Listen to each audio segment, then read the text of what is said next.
every step, kailangan purposeful.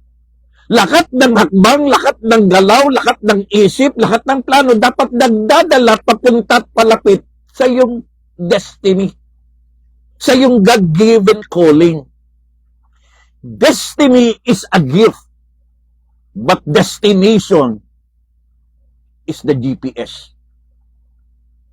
Sulat po ninyo yan sa inyong comment section. Destiny is a gift. Regalo sa iyo ng Diyos yan. Na diyan ka gustong dalhin ng Diyos, diyan ka gustong pumunta ng Diyos, diyan ka gustong makita ng Diyos.